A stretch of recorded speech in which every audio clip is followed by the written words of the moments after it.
कराड नगरपालिका प्रशासनाच्या निष्काळजीपणामुळे पालिकेचा लाखोंचा महसूल बुडालेला आहे। नुकत्याच झालेल्या नगरपालिका निवडणुकीनंतर शहरामध्ये अनधिकृत फ्लेक्स बॅनर्सचा सुळसुळाट झालेला होता। जिल्हाधिकाऱ्यांच्या आदेशानंतर हे सगळे बोर्ड्स हटवण्यात आलेले असले तरी या काळामध्ये पालिकेच्या तिजोरीचं मोठं नुकसान झालेलं आहे। पाहुयात या संदर्भातला लोकशाही मराठीचा हा स्पेशल रिपोर्ट।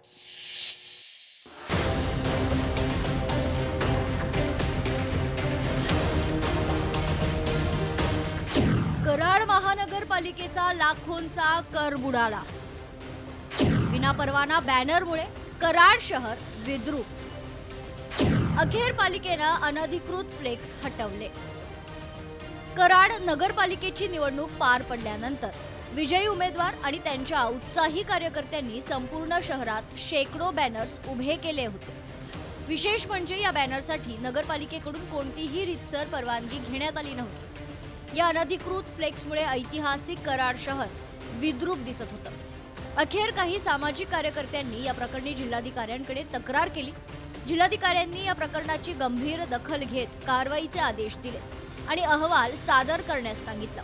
त्यानंतर खडबडून जागे झालेल्या नगरपालिका प्रशासनानं हे अनधिकृत फ्लेक्स जप्त करण्याची कारवाई केली आहे। नगर परिषद कराडच्या वतीने शहरातील जे अनधिकृत बॅनर आहेत त्यांच्यामध्ये काढण्याची कारवाई करण्यात आलेली आहे। या कारवाईमध्ये जवळपास 70 बॅनर हे नगरपालिकेच्या आरोग्य विभागाकडून काढण्यात आलेले आहेत। जर नगरपालिकेच्या परवानगीविना जर कोणतेही बॅनर लावल्याचे आढळले तर ते सर्व बॅनर काढून घेतले जातील।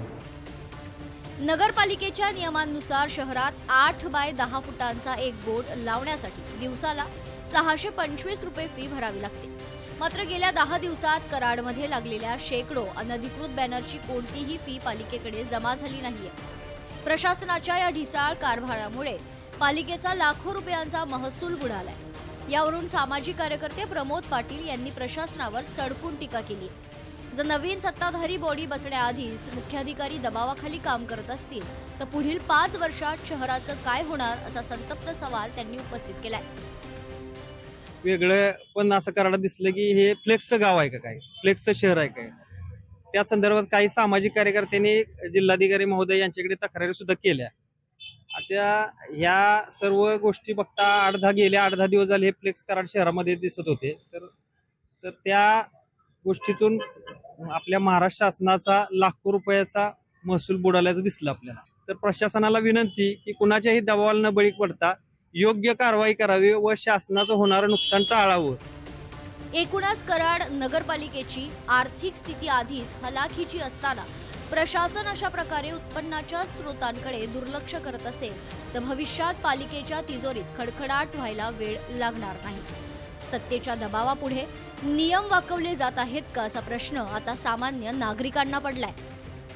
जर या बॅनरची रीतसर परवानगी घेतल्या असत्या तर लाखो रुपयाचा महसूल नगरपालिकेच्या तिजोरीत आला असता। मात्र नवीन बॉडी बसण्याआधीच प्रशासनानं सरत्या वर्षामध्ये आपल्या नगरपालिकेचा महसूल बुडवल्याचंच हे उदाहरण म्हणावं लागेल। येणाऱ्या काळात यावरती कठोर कारवाई कशी होईल याचा विचार या येणाऱ्या नवीन बॉडीकडून करण्यात येणार का, हाच प्रश्न या निमित्ताने उपस्थित होतोय। अभय कुमार देशमुख, लोकशाही मराठी, कराड। लोकशाही मराठी ऐका, पहा, जागरूक रहा।